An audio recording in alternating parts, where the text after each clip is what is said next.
I usually say that those who know governance don't know politics, and those who know politics don't know governance. The point is to say that men have been setting up kingdoms and decimating kingdoms even before democracy and modern state constructs came to be. And so what you call elections today is a civilized version of something.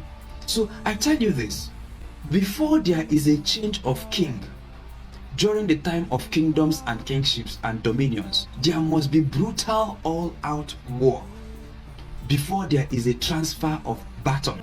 Anytime there is going to be a change of guard, there will be an all-out war. Sometimes when you conquer the kingdom, you now subject the king to become a slave and subject their people. Sometimes before a man will rise up to become a king, he has to depose the king.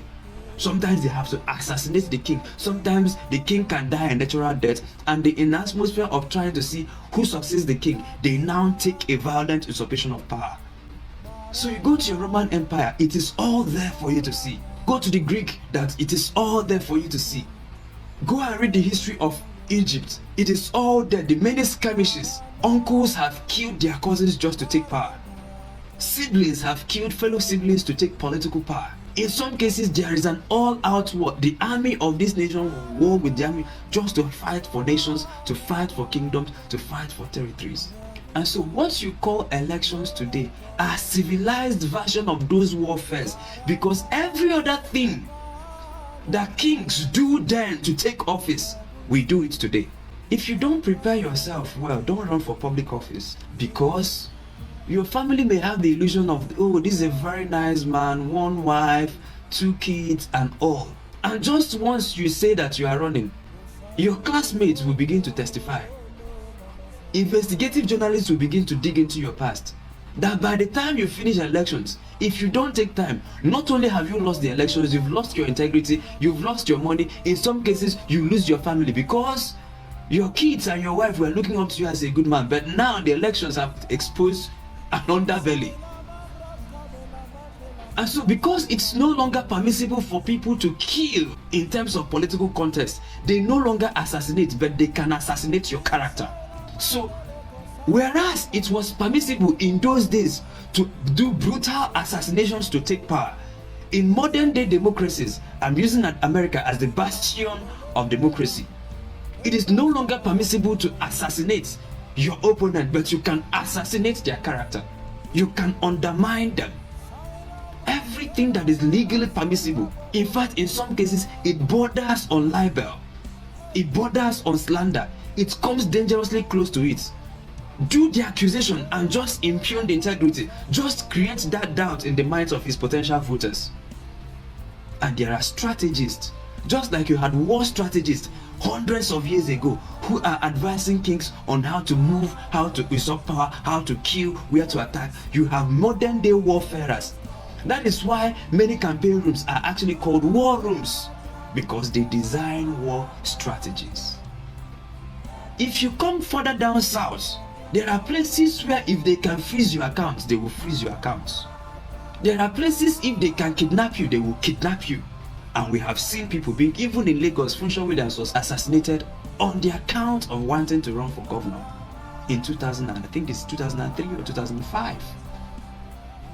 If you are in a place where you can be killed, you will be killed, literally killed. If you are in a place where they cannot harm you physically, they can go spiritual on you. People have actually been promoted in offices in Nigeria, and the next day they had one funny sickness and died. And they have finished all of those things and it doesn't work. They can actually snatch ballot boxes.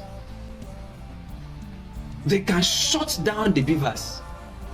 If it is possible to rig they will rig it, they will snatch it. It is warfare of monumental proportions.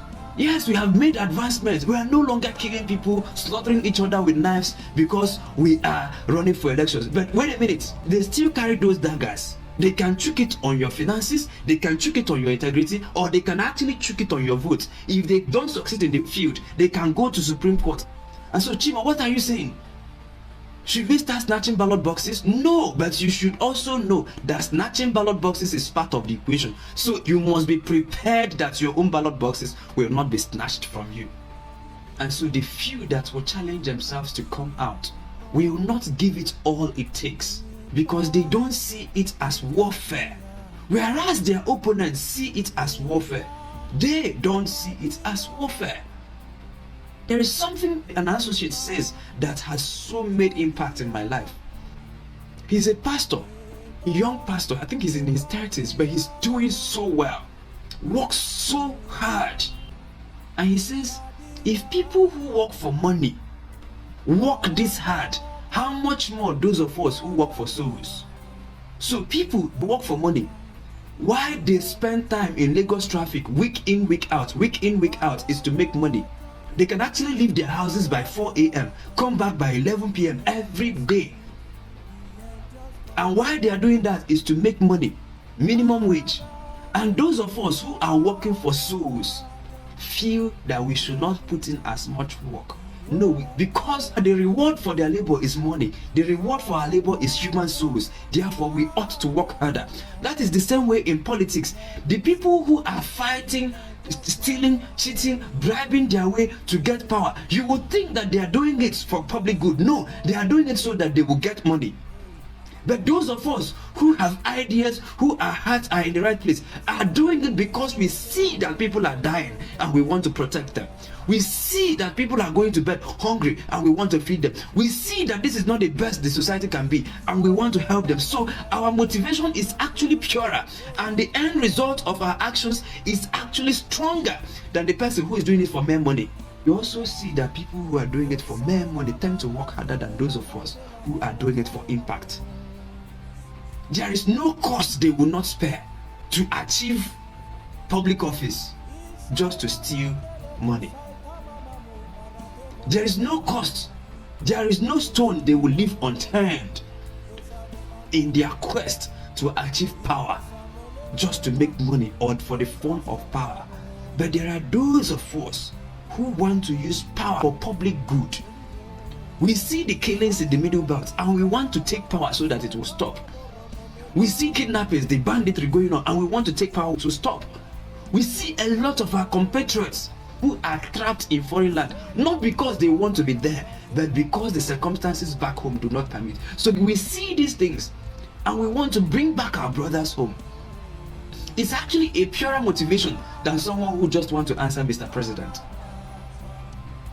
It's actually a purer motivation than someone who has 10 billion but now wants to use the office of the president to make it 100 billion. But we see that those who do it for mere money fight harder than those of us who do it for souls. It's an all-out war. The people you are dealing with are hyenas and jackals. They are Goliaths. One fling of their knife, your head is gone. Your political head is gone. One. That's why you see many of these people that have ideas end up in exile. So exile is not bad. It becomes bad when it becomes exile in perpetuity. So you can go on exile for a short while, but then come back to execute your ideas.